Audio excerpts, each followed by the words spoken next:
What is up, guys? It is the Big Man Bass in here with just some simple knot stuff we're doing today. So, I'm going to show you guys two just leader knots that I use all the time in this fishing industry. We're going to start off with one that I've been tying a lot lately, which is the Albright knot. So simply, you're going to start off with your leader. You're going to make a loop. And you got your braided line here, which would be your main line. You're going to pull it through, and you're going to start wrapping. I think I'll do a wraparound. We'll wrap around. You're going to wrap it around both the tag end and the main leader line. Typically, I wrap it about 7 times. Okay? Then when you got to this point, you can let go with this hand. You're going to come back and wrap this about 3 times. I like odd numbers when I'm tying this. Just try to space it out evenly in between it all.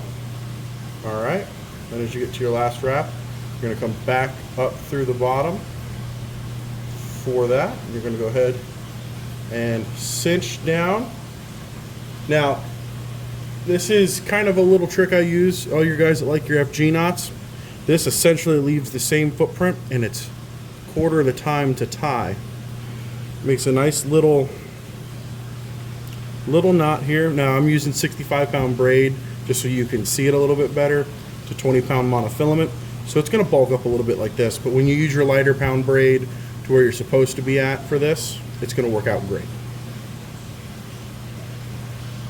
So I'm going to show you guys this time with a little bit slower speed how to tie that knot. So like I said, you take it, you loop your line. You pull this right up through the center. Give yourself plenty of tag in. And like I said, you're just going to wrap around 7 times. Just get that finger play down, you'll be fine. You're going to come back, like I said now, and wrap it 3, 2, 3. At this point you can grab the knot. You come up through the bottom. And then I said grab both. You grab both your tag ends on each side and you pull. And like I said, there you have that very thin knot, very similar to that FG knot. So I get a lot of people that say, well, I don't really have the dexterity to tie that knot. So I'm like, okay, no problem with that. We'll do, just simple uni to uni. This is probably one of the first leader knots a lot of people learn.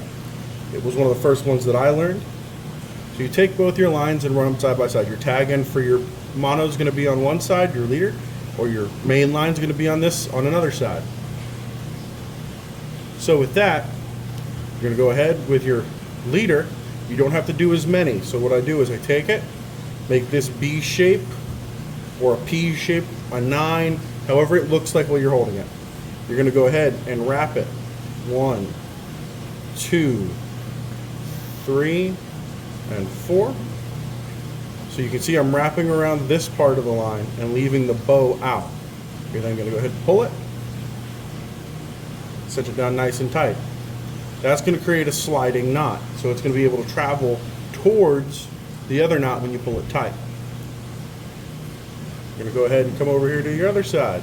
Put this up a bit more line here. You're going to go ahead and do the exact same thing, but I would recommend for your braided side, you want the braided knot to be bigger than the monofilament knot or the fluorocarbon knot, whatever you use to tie your leader, because you don't want it to pass through. So I'll wrap this 7 times. Alright, we'll go ahead. My dexterity is not great all the time either, so once I struggle to pull this knot together. Alright. Then you have your large braid knot and your smaller monofilament knot. Now as you get them here, you're going to notice, as like I said, as I pull them, they're going to come sliding together. And what's going to happen is those 2 knots are going to meet. Back up underneath here so you guys can see. Those knots are going to meet and they're going to pull against each other. Well, they can't pass through each other, so it's just creating a little bit of a clenched knot. So that knot's trying to pass this way, this knot's trying to pass that way, they can't, so they're going to hold each other tight. This knot, for a lot of people, is a lot quicker to tie than that Albright knot. So For your beginners, I would always recommend starting off with your uni to uni, because some people tie a uni knot to hold their hook on. So you're already used to one of the knots. All you got to do is do another one, and you have yourself a very, very strong leader line. So what is up, guys? So these are just some simple leader knots to tie for you guys when you guys are out of the water or getting ready for a pre-fishing trip. Like I said, I'm actually here at Native today. It's a little slow. We got some rods spinning out for some of our custom orders. If you guys have not gone to our website and checked it out, any purchases over $100 and more, if you use this code right here, you get $25 off, whether it's on a custom rod, a bunch of our soft plastics we have listed, apparel, anything on that website, anything going to $100 or more, you'll go ahead and get discounted $25 off with this code right here up in the top left corner. So, it is still nice and dark out here in East Fort Myers. Like I said, it's been a slow morning. So, thank you guys for tuning in. Let me get you a better angle of myself, because that's horrible. Thank you guys for tuning in. And like always, get out there and hook into your next memory. And hopefully, these leader knots will help you out with that. I've got tons of fun bait to play with, and I'll see you guys soon.